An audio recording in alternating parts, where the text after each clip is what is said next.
하나님 아버지 감사합니다. 오늘도 거룩한 주일 허락하시어 하나님의 존전 앞에 나와 예배드리게 하여 주심에 감사합니다. 오늘 말씀을 듣기 전에 우리의 자녀들을 축복하였습니다. 하나님, 우리의 자녀들 한 사람 한 사람 기억하여 주시옵시고 친히 찾아가 안수하여 주시옵소서.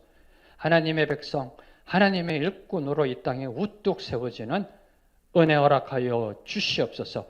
우리의 자녀들을 통하여 하나님의 소망을 보게 하여 주시옵소서. 하나님, 오늘 주신 말씀 은혜로 받으며 나아갑니다. 하나님, 그 말씀 듣고 깨닫고 그 말씀 충만한 삶으로 승리하는 삶 살아가게 하여 주시옵소서. 예수님의 이름으로 기도합니다. 아멘. 아멘. 요새 제가 자주 묵상하는 주제가 누가 좋은 사람이고 누가 나쁜 사람인가입니다. 오늘 한국 사회에서 가장 큰 이슈가 되고 있는 핫 이슈가 되고 있는 것은 디지털 성범죄입니다. 듣도 보지도 못했던 그 이름들, 무슨 N번방, 박사방, 참으로 입에 담기도 싫은, 입에 담기도 힘든 사건입니다. 근데 그 사건을 만든 사람들 좋은 사람인가요? 나쁜 사람인가요? 네, 이 부분을 묵상하면서 갑자기 이런 질문을 던지게 됐습니다. 그럼 황 목사, 너는 좋은 사람인가? 사랑하는 성도 여러분, 여러분은 좋은 사람인가요? 그 좋고 나쁨의 기준이 무엇인가요? 이 질문은 설교 마지막에 다시 한번 여러분에게 던지겠습니다. 사도 바울이 에베소 교회에 보낸 편지를 보면은 저와 여러분, 우리의 구원이 삼위 하나님의 각각의 역사하심으로 이루어졌음을 설명하고 있습니다. 먼저 3절에서 6절까지는 성부 하나님의 선택과 예정, 그리고 7절에서 12절까지는 성자 하나님이신 예수 그리스도의 속량, 즉 죄사함, 그리고 오늘 말씀 13절에서 14절은 성령 하나님의 인치심과 보증으로 우리의 구원이 이루어졌다라고 사도 바울은 설명하고 있습니다. 그러면 성령님은 누구이신가요? 성경에 보면은 성령님을 이렇게 표현합니다. 하나님의 영, 거룩한 영, 성결의 영, 아버지의 영, 그의 아들의 영, 예수의 영, 그리스도의 영 등으로 표현되고 있습니다. 그 중에서 가장 많이 표현되고 있는 것이 하나님의 영입니다. 하나님의 영이신 성령님은 천지 창조 때 하나님과 함께 하셨습니다. 그리고 오늘 저와 여러분의 구원을 이끌어가고 계십니다. 그분이 바로 성령님이십니다. 하용조 목사님보다 5일 먼저 소천하신 복음주의 거장이시고요. 그리고 20세기 위대한 설교자이셨던 존 스토트 목사님은 늘 항상 성령님의 임재와 성령님의 능력을 강조하셨습니다. 그 존 스토트 목사님의 설교 중에 이런 내용이 있습니다. 우리는 진리의 성령으로부터 나오는 은총을 얻기 위해 더욱 끈기 있고 소망을 가지고 기도할 필요가 있습니다. 왜냐하면 성령의 계몽 없는 그리스도인들의 이해와 성령의 증거하심 없는 그리스도인들의 확신이란 불가능하기 때문입니다. 무슨 뜻인지 이해가 되시는지요? 네, 기도하라는 겁니다. 성령으로 주시는 은총을 받기 위해 기도하라. 그리고 성령의 조명하심, 성령의 계몽하심 없이는 우리가 이 하나님의 말씀을 이해할 수 없다. 그리고 우리의 믿음을 확신할 수 없다라고 이야기합니다. 그러면서 특별히 존 스토트 목사님께서 강조하신 말씀은 성령이 우리 안에 함께 하시면 우리를 소생시키고 거룩해 하시며 위로부터 오는 축복과 힘이 주어지게 됩니다라고 선포하셨습니다. 사랑하는 성도 여러분, 성령님이 우리 안에 임하시면, 우리 안에 거하시면 우리가 새 생명의 확신을 가지게 됩니다. 그리고 세상과 구별됩니다. 그리고 위로부터 주어지는 하늘의 축복을 받게 되는 줄로 믿습니다. 믿으시는지요? 이 성령님을 통해 주시는 그 하늘의 축복이 무엇인지를 사도 바울은 오늘 말씀 속에서 설명하고 있는 겁니다. 먼저 13절의 말씀을 저와 여러분이 한 목소리로 함께 봉독하겠습니다. 그 안에서 너희도 진리의 말씀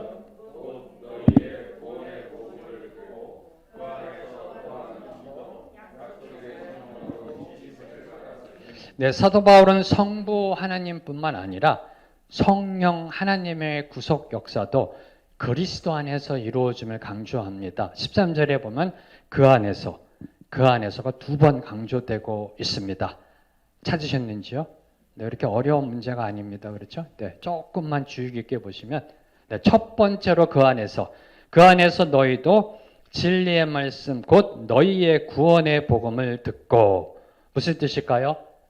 우리의 구원은 예수 그리스도 안에서 진리의 말씀인 구원의 복음을 들음으로 이루어짐을 설명하고 있는 겁니다. 저와 여러분이 그리스도 안으로 들어가 그 복음을 들음으로써 구원받는다.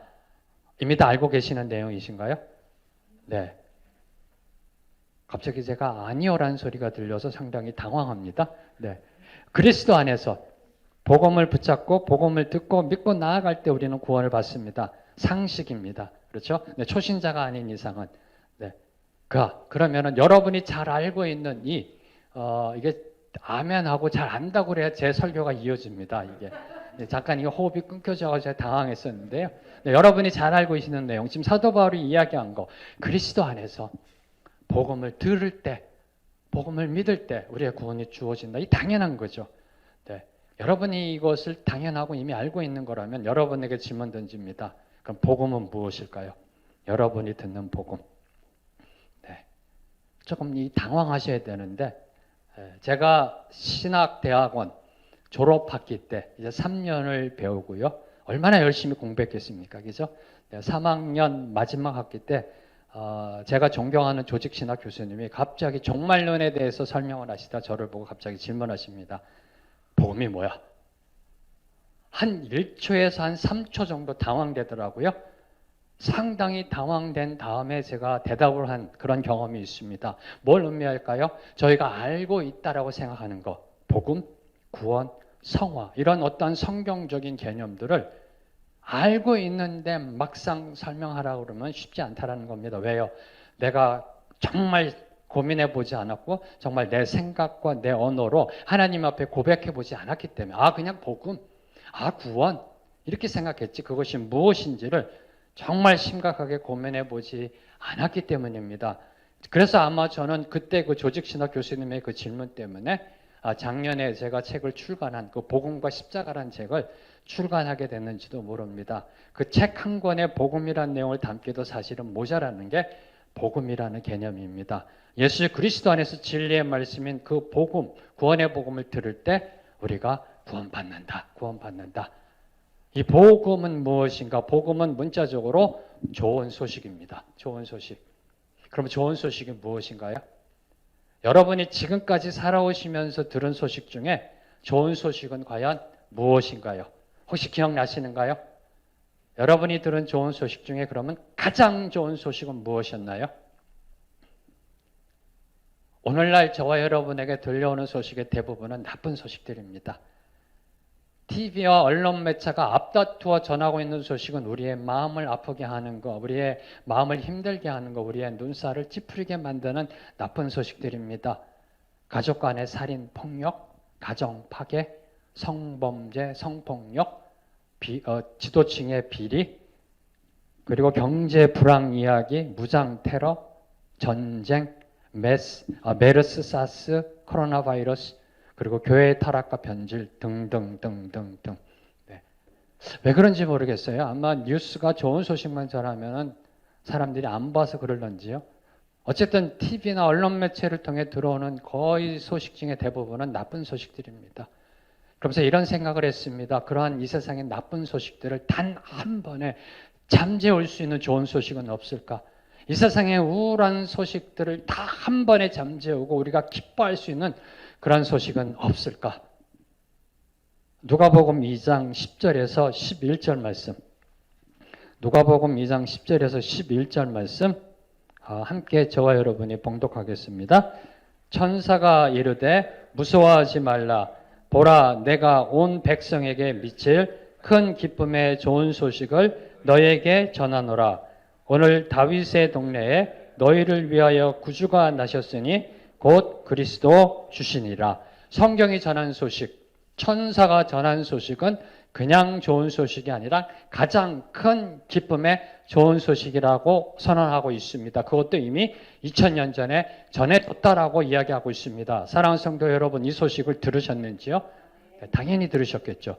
그리고 이 좋은 소식은 어느 한 지역, 어느 한 국가에 한정된 소식이 아니라고 합니다. 온 세상에 미치는 좋은 소식이라고 성경은 선포하고 있습니다. 한마디로 월드와이드 굿뉴스, 좋은 뉴스, 세상 곳곳, 저 아프리카, 유럽, 아시아, 미주, 오세아니아, 남극, 북극 온 세상에 미치는 좋은 소식이라고 성경은 이야기합니다. 한마디로 코로나 팬데믹을 덮어버리고도 남는 이 좋은 소식. 이 좋은 소식을 들어보셨는지요?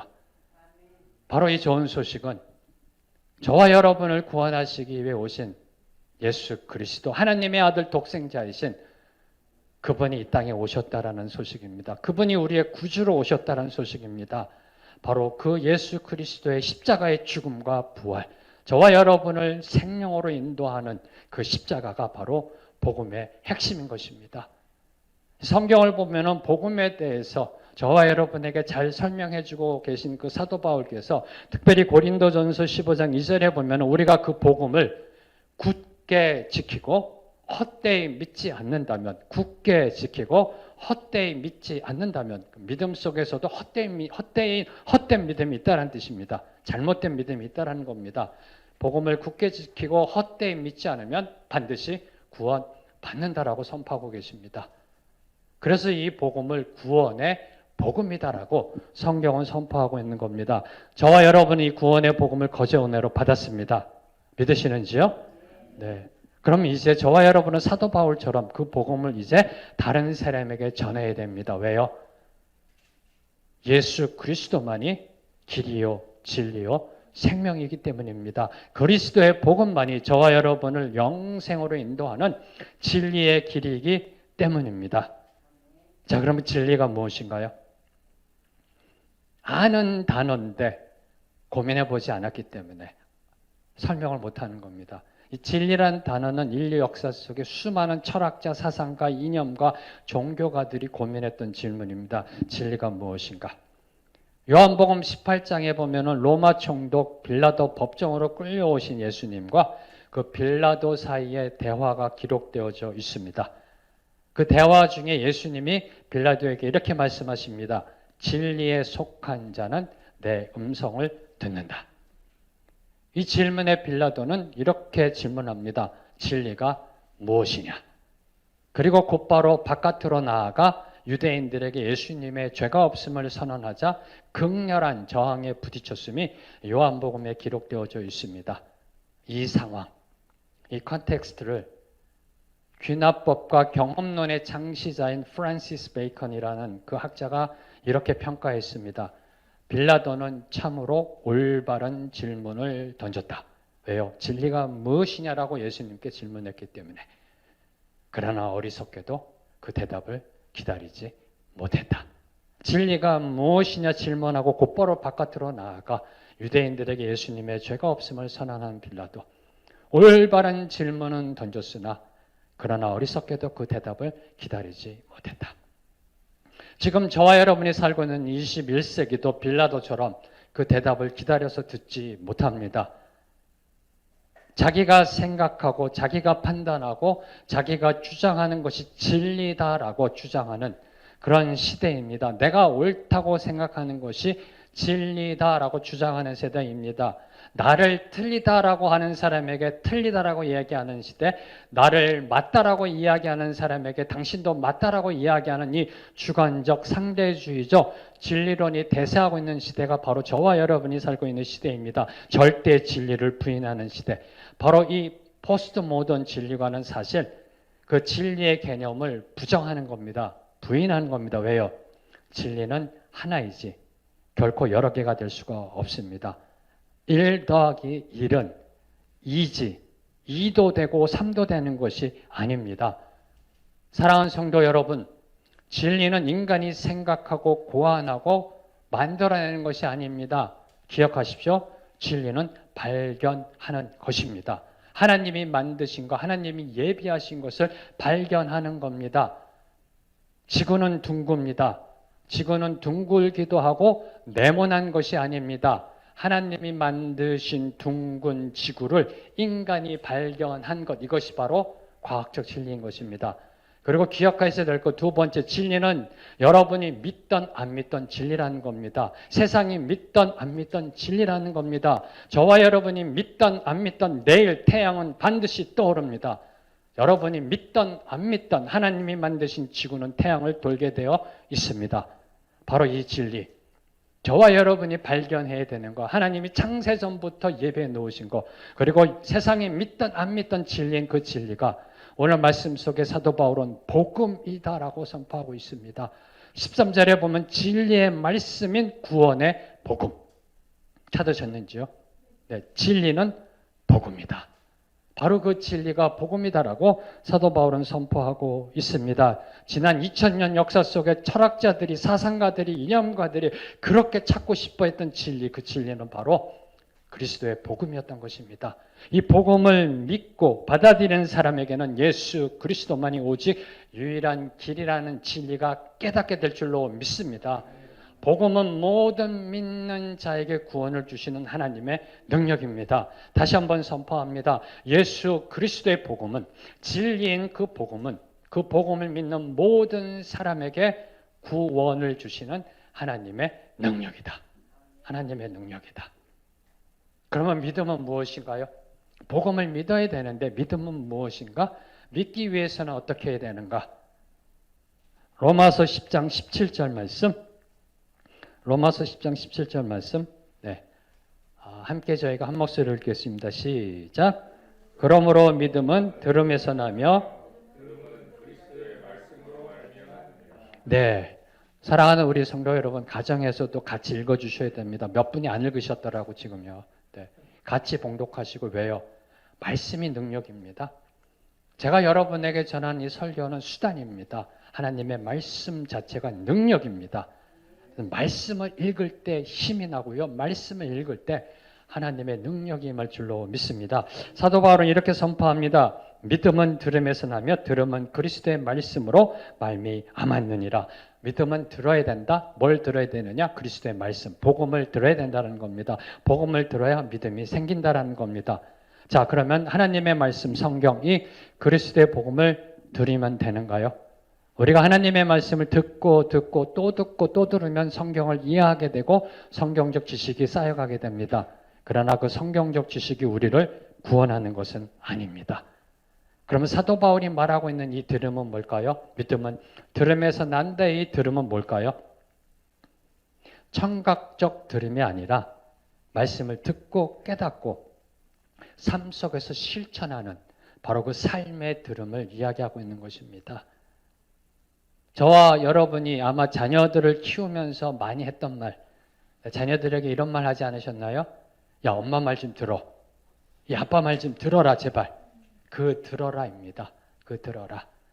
이것을 실천 신학자들은 세 가지의 H로 설명합니다. 하나님의 말씀이 우리의 눈과 귀를 통해 머리로 들어옵니다. 이성으로 생각하게 됩니다. head. 네, 첫 번째 H, head. 그리고 우리 속에 들어온 그 하나님의 말씀이 깨닫게 됩니다. 그리고 어느 날 그 깨달아진 말씀이 내 가슴을 치는 감동이 올 때가 있습니다. 성령의 터치하심으로 감격과 감사가 넘쳐난 그 말씀의 감동이 올 때가 있습니다. 바로 heart.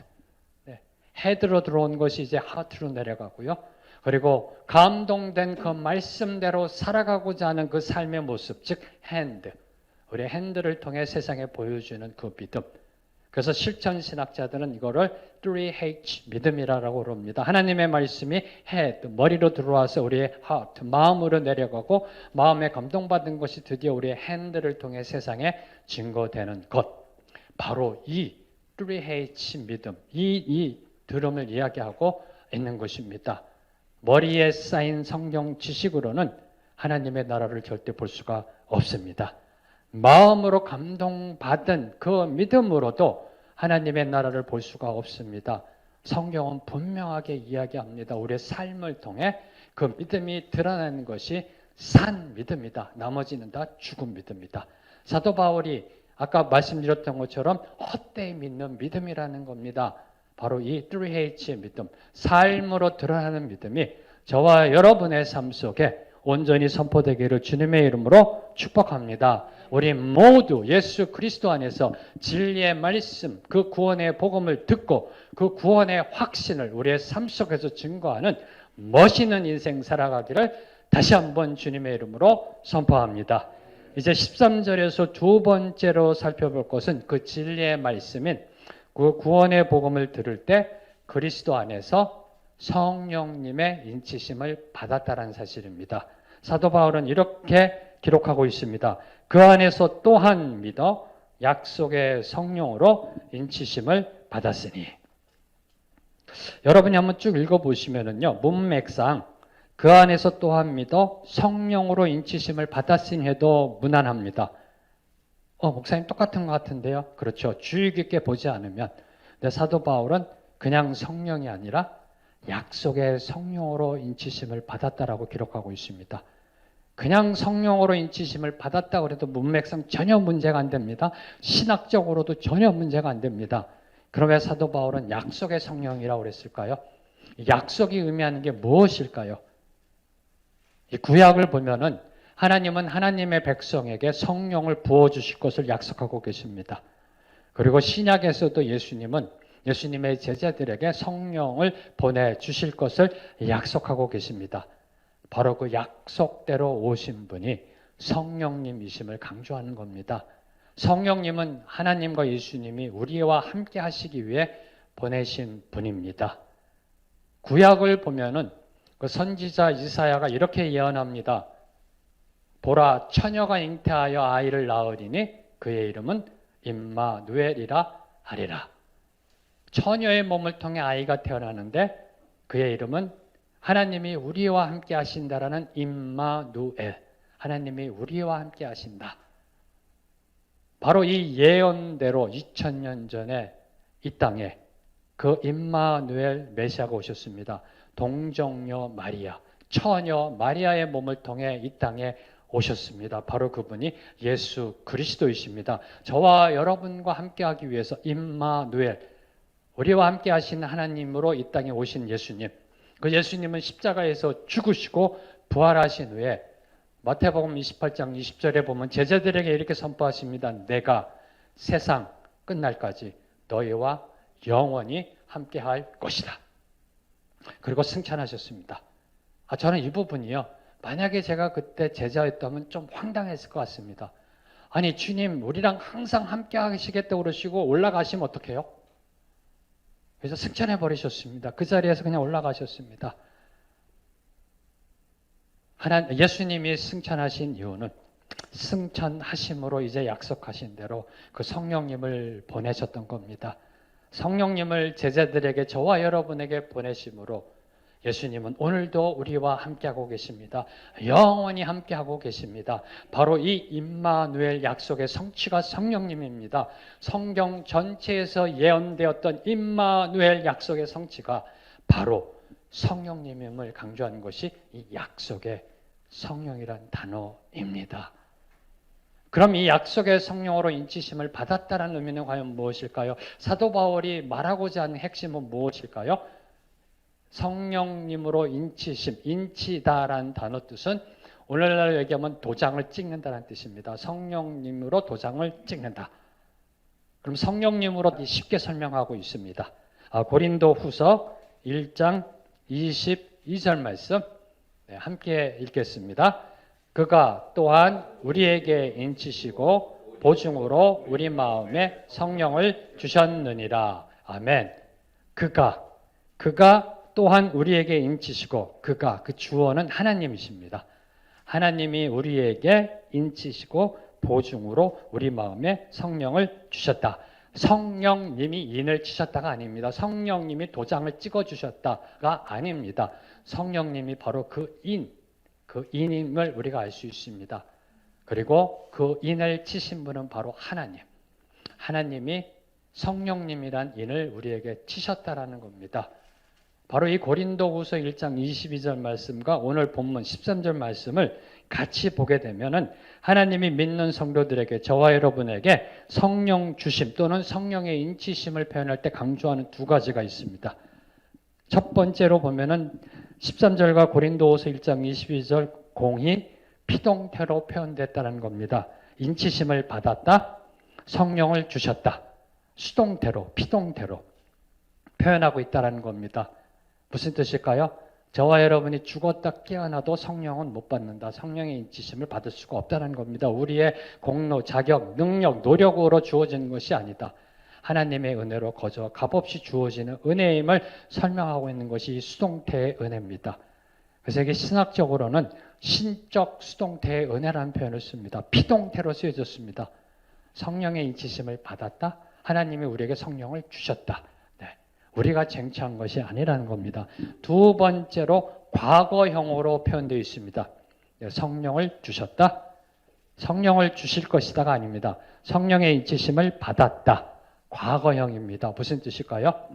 이미 저와 여러분 하나님 나라 백성이란 도장을 받았다는 겁니다. 그 하나님 나라의 백성이란 인이 이미 저와 여러분의 심령 속에 꽉 하고 이미 찍혀 있다는 겁니다. 이 부분은 앞서 4절에 사도 바울이 강조했던 하나님이 창세 전에 이미 저와 여러분을 선택하셨다라는 또 다른 표현입니다. 하나님은 저와 여러분에게 이 성령을 거저 은혜로 주셨습니다. 그리고 이미 주셨습니다. 할렐루야. 얼마나 감사한지요. 자, 그럼 그 인이 무엇일까? 인. 과연 인이 의미하는 게 무엇일까? 와, 벌써 놀래고 계시는 분이 계시는 것 같아요. 이야, 이 한 구절에 이렇게 놀라운 성경의 비밀이 있고 성경의 어떤 뜻이 있구나. 그럼요. 성경에 있는 단어 하나하나가 하나님의 영으로 감동된 단어입니다. 자, 그럼 이 인이란 무엇일까? 인치다의 그 인. 이 도장이란 의미는 과연 사도 바울이 어떤 의미로 사용했던 것일까?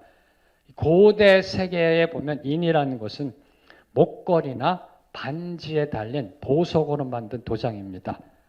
그래서 이 인은 주로 이 법률 문서가 진짜냐 가짜냐 그 진정성을 입증하고 보호하는 데 사용되어져 있습니다. 물론 성경에도 기록되어 있습니다. 에스더에서 보면은 하만이 유대인들을 학살하려고 할 때 아수로 왕의 그 반지에 인을 친 공문을 가지고 유대인을 학살하려고 했습니다. 기억이 나시는지요?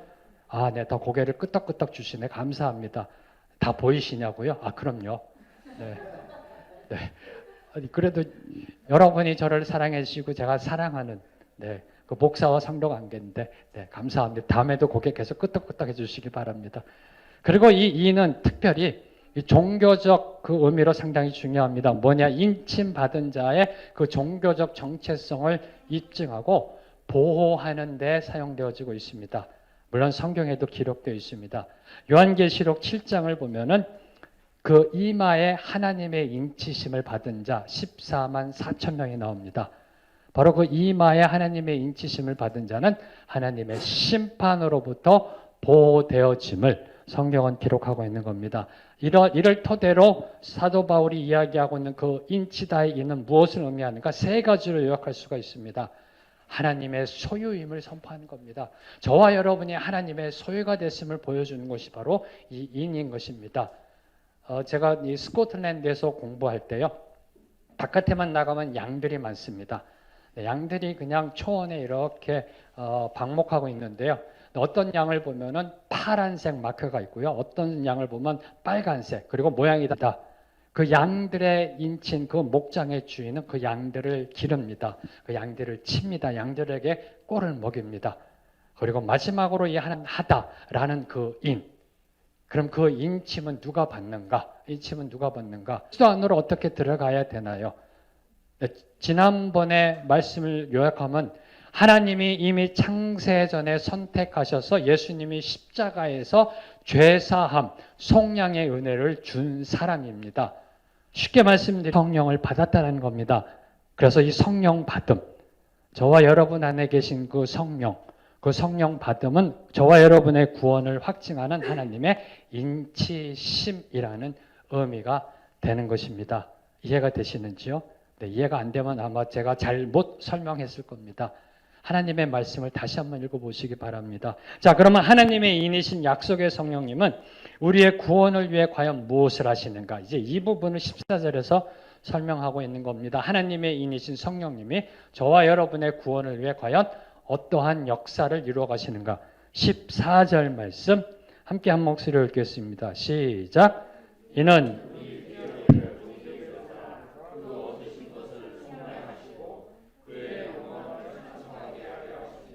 네, 사도 바울은 이렇게 선포합니다. 약속의 성령님, 성령의 인치심은 우리 기업의 보증이 된다. 우리 기업의 보증이 된다. 저 천국 기업의 보증이 된다. 저 하나님 나라를 유산받는 그 기업의 보증이 된다라고 이야기하고 있습니다. 이 보증은 무엇을 의미할까요? 네, 지금 여러분의 뇌리 속에 떠오르는 그 단어 맞습니다.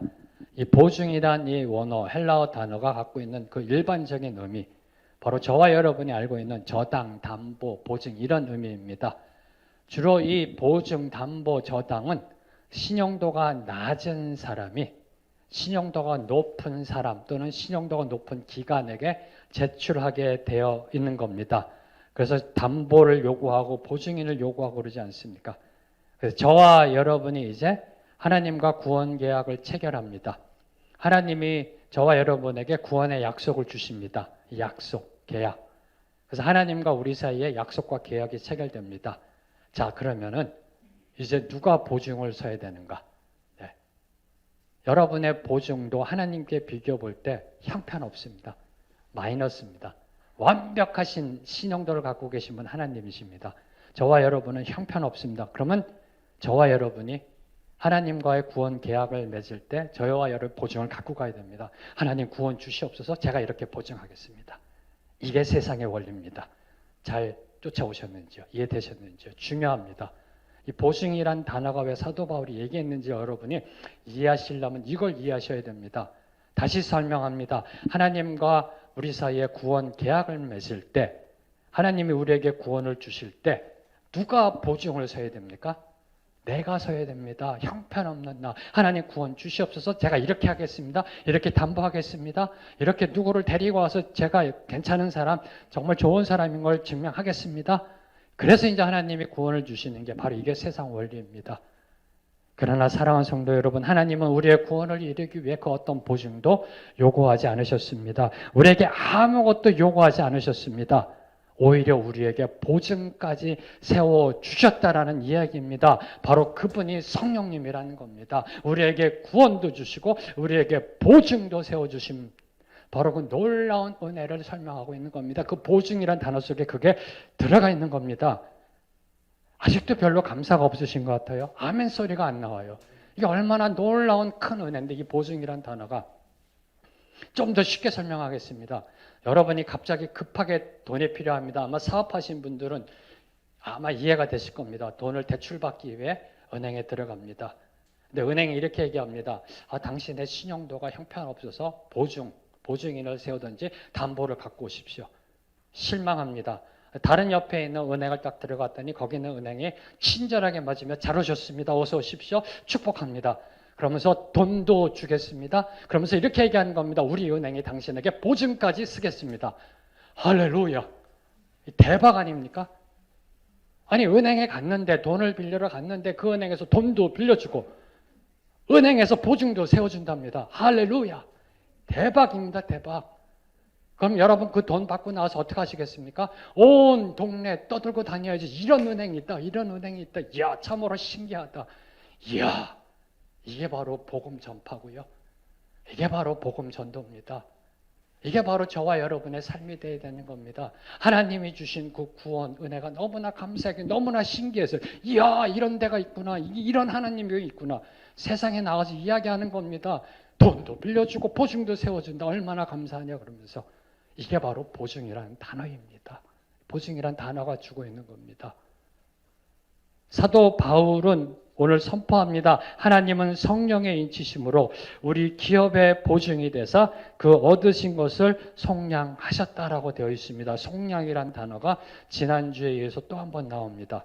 지난주 예수 그리스도 7절에서 언급되었던 예수님이 이루시는 속량은 십자가 위에서의 죄 사함을 이야기하고 있는 겁니다. 오늘 성령님께서 그 얻으신 것, 저와 여러분의 구원, 그것을 속량하신다는 것은 저와 여러분이 구원받는 그 과정, 그리고 저와 여러분이 이제 그 구원이 이루어지는 그 구속의 완성까지를 이야기하고 계시는 겁니다. 다시 말씀드리면 예수 그리스도가 다시 오시는 그날까지 저와 여러분의 구원을 보증하신다는 그 의미가 들어있는 겁니다. 그리고 참고로 이 보증이란 단어를 보면 오늘날 의미를 보면 참 놀라운 사실이요. 오늘날 그리스에 가면은 이 보증이란 헬라어 아라본이란 단어가 약혼 반지란 의미가 있습니다. 사도 바울 때 이 약혼 반지라는 의미로 쓰여졌는지는 모르겠습니다. 그러나 오늘날 그리스에 가면은 이 아라본이란 헬라어 단어, 보증이란 단어, 사도 바울이 쓴 단어의 결혼을 보증하는 약혼 반지.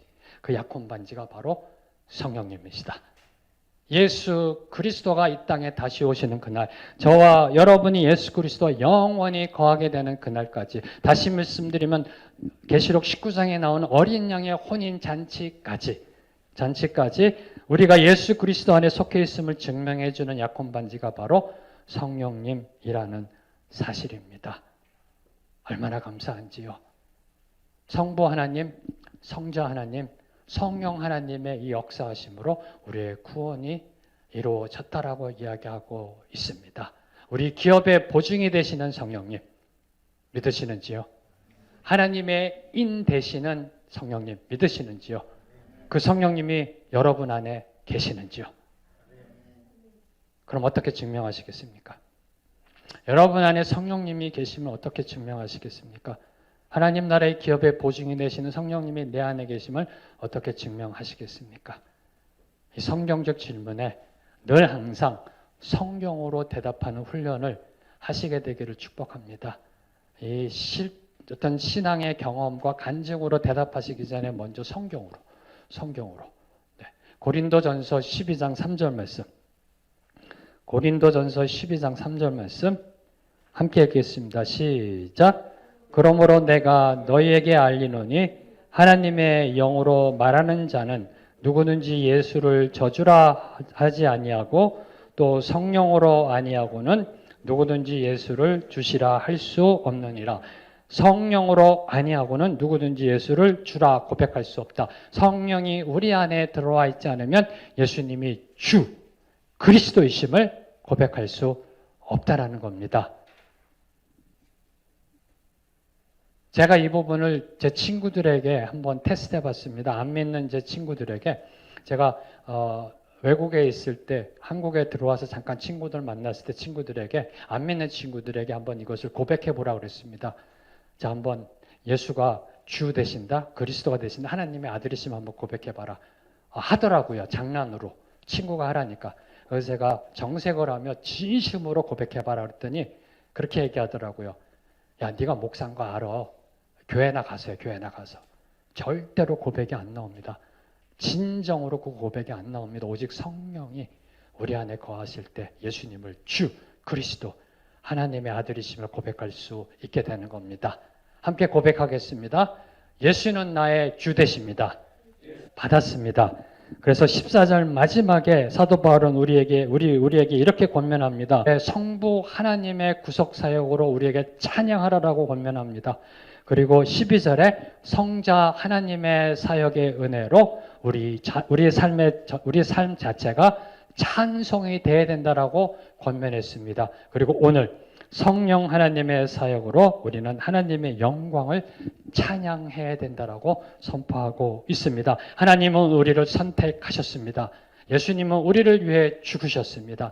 성령님은 하나님의 인으로 우리에게 오셔서 우리의 구원을 보증하셨습니다.